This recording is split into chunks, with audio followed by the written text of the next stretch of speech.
मुंबई महानगरपालिकेच्या निवडणुका जाहीर होताच राजकारण पुन्हा एकदा तापायला सुरुवात झाली आहे। मराठी महापौर हा जुना पण संवेदनशील मुद्दा यंदा पुन्हा केंद्रस्थानी आला आहे। मनसे आणि उत्तर भारतीय संघटनांमध्ये शाब्दिक युद्ध सुरू झालं असून निवडणुकीआधीच मुंबईचं वातावरण तणावपूर्ण झाल्याचं चित्र आहे।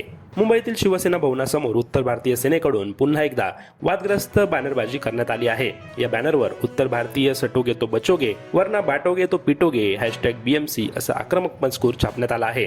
मिळालेल्या माहितीनुसार हा बॅनर मनसेचे नेते संदीप देशपांडे यांच्या वक्तव्याला प्रत्युत्तर म्हणून लावण्यात आला आहे।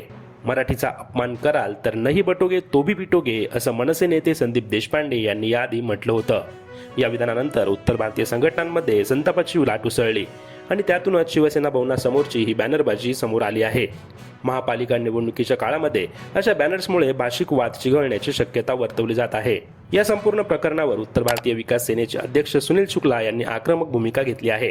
सुनील शुक्ला म्हणाले, जर उत्तर प्रदेशचे पहिले मुख्यमंत्री गोविंद पंत मराठी असू शकतात तर मुंबईचा महापौर उत्तर भारतीय का असू शकत नाही।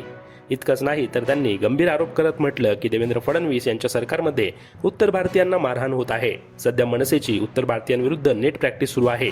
जर मनसे सत्तेमध्ये आली तर सीझन क्रिकेट सुरू होईल।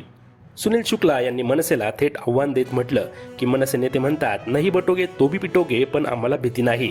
उत्तर भारतीय विकास सेना महापालिकेमध्ये 100 मराठ्यांना तिकीट देणार आहे आणि मुंबईचा महापौर हा उत्तर भारतीयच होणार आहे। मनोज शुक्लाच्या या दाव्यामुळे मराठी विरुद्ध उत्तर भारतीय हा मुद्दा निवडणुकीच्या केंद्रस्थानी येण्याची चिन्ह आहेत।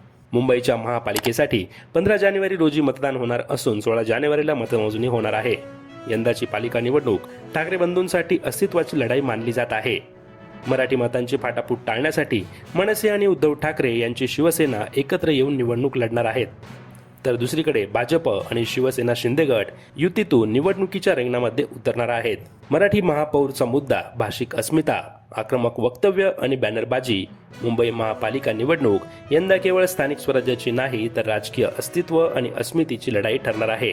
तुम्हाला काय वाटतं, मुंबईचा महापौर मराठीच असावा की उत्तर भारतीय देखील चालेल? यावर आपलं मत कमेंटमध्ये नक्की मांडा।